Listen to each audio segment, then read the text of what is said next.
हो जाए तो इनकार मत करना। जिंदगी में किसी से प्यार मत करना। हो जाए तो इनकार मत करना। अगर निभा सको तो उस राह पे चल के निभाना, लेकिन किसी भी लड़की की जिंदगी बर्बाद मत करना। होके अमानत दोस्ताना के ना मिलो जाना।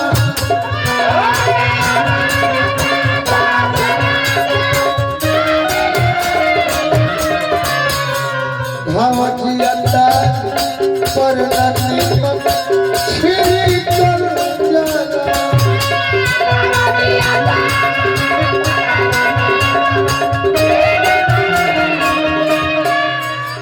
प्यार के राह रही गई थी, प्यार के राह रही गई थी।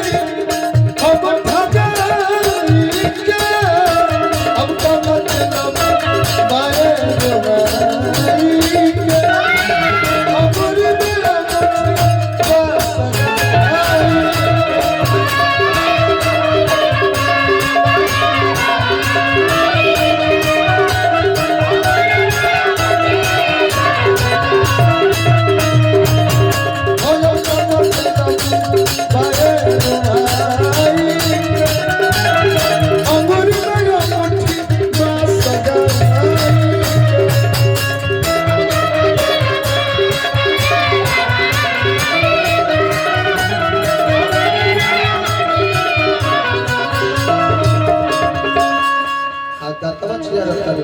हमर दिलवा तुल के हंसत हैं टंगरियो तुल रहलियो दिलो तुल रहलियो एक काट के हो दिल तोड़ के हो दिल तोड़ के हंसती हो मेरा वफा मेरी हो दिल तोड़ के हंसती हो मेरा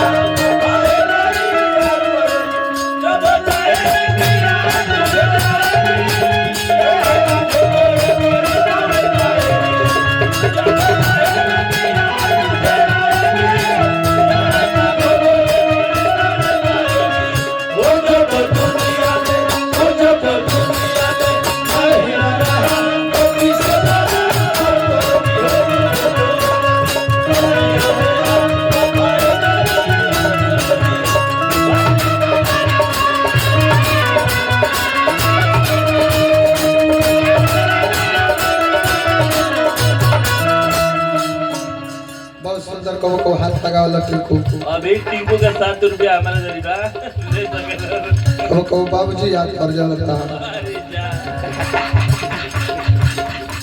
सज धज सजन सोने अपना सोना तू जइहा।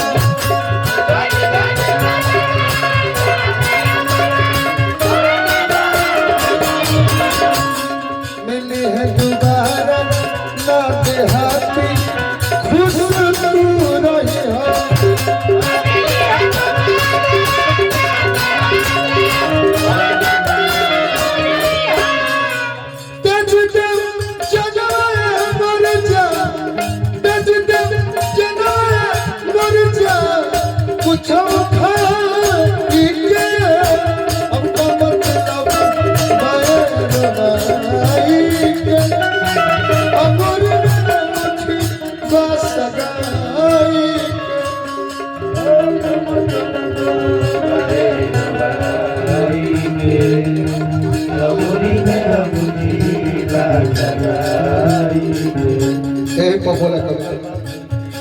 ए हो कन्हई